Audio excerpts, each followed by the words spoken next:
My name is Listen Scary, and what you are about to hear is not a fiction. This is a true story of a hospital where our 63,000 patients death, a people where sickness consumes the living, and the dead stay behind. Tonight, we are returned to Waverly Hills Sanatorium in Louisville, Kentucky, a hospital built for cancer patients, the most painful illness now in the early 19th. People did not come here to get better, they come here to die. The air inside that people was heavy, filled with coughing, screaming, and hopelessness. Every day, dozens of bodies were taken away. They could not let the living patient see death constantly, but they did not give up too. So they have built a tunnel, a long, dark, underground tunnel where only dead bodies travel. They called it the Death Tunnel. Patients enter Waverly Hills with the last prayers, but once inside, they were already gone. Years later, the hospital shut down, but the spirit still was there. The story happened in 2014. A small documentary team visited Waverly Hills for an overnight investigation. The lead cameraman was a man named David Skeptic. Did not believe in ghosts, did not believe in anything. Until that night, the team entered just after sunset. Wind, echo, through broken windows, rusty hospital beds still in the hallways, and a cold silence that felt wrong.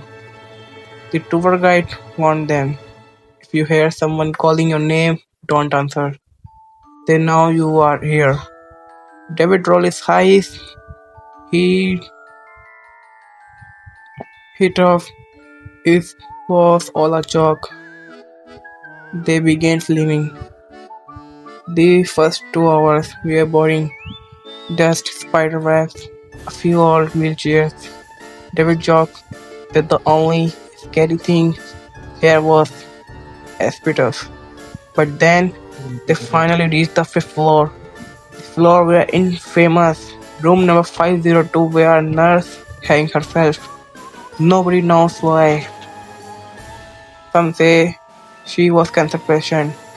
Other claims she was driven insane by the hospital itself. The moment David stepped into the fifth floor, his camera, microphone picked up something he did not hear. A whisper. David. He stopped.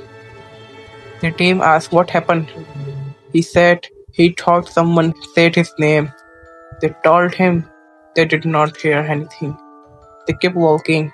David's camera began losing focus, and the hallway grew darker, and a cold wind brushed past him. They whispered, "Come again." He started sweating. The voice sounded like a little girl. The guide turned about. "There are children here," she said. They died waiting for treatment. They like to follow people. David felt trudging on the back of his shirt, small fingers pulling gently. No one was behind him. He wanted to leave, but he forced himself to continue. He was not about to let a ghost story ruin his reputation. Next, they went down into the basement, where the bodies were stored before the tunnel. The smell of mold was suffocating, the air thick, as if you were inhaling dust and death. David lifted the camera, pointed it toward an old elevator shaft. Pitch black. Suddenly, a face appeared inside the camera monitor. Not in front of him, only in the camera.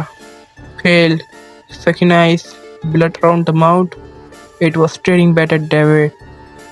Then it opened its mouth and screamed. But there was no sound, David's camera shut off. His body froze. He felt something gripping his neck from behind, like cold hands. The team rushed to him. He was gasping for air. Deep scratch marks began appearing on his throat, but no one was touching him. The guide screamed, "We need to leave now!" They ran, David barely breathing, until they reached the top of the death tunnel. The exit was far below. They had to walk through that entire tunnel to escape, and that's when the lights in the tunnel flicked on.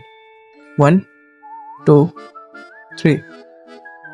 Each light turning on as if something was walking toward them. Footsteps by footsteps. The sound of grinding rolling echo behind them. Metal wheels screeching on the concrete. David turned back for a moment and he saw them. Rows of patients standing in the tunnel, skin rotting, eyes hollow, mouth, mouth silently screaming, reaching for him. He collapsed. The team dragged him out of the tunnel, spread to their van, and sped away. David survived that night, but he quit filmmaking forever. He refuses to talk about what happened inside Waverly Hills. His friends say he still wakes up tossing in his sleep, as if invisible hands are trying to kill him. The hospital remains there today, its window watching, its hall waiting. People still visit, and many don't come out the same. Some say the death tunnel still echo with the sound of wheelchairs and whispers calling out to be living. Maybe they want help, maybe they want company, or maybe they are just waiting for someone to take their place. If you ever feel someone tug your shirt or whisper your name in an empty hallway, don't turn around. You might see the patient of Waverly Hills watching, and once they notice you, they never they never let you go. This place treated the sick, but it kept the death.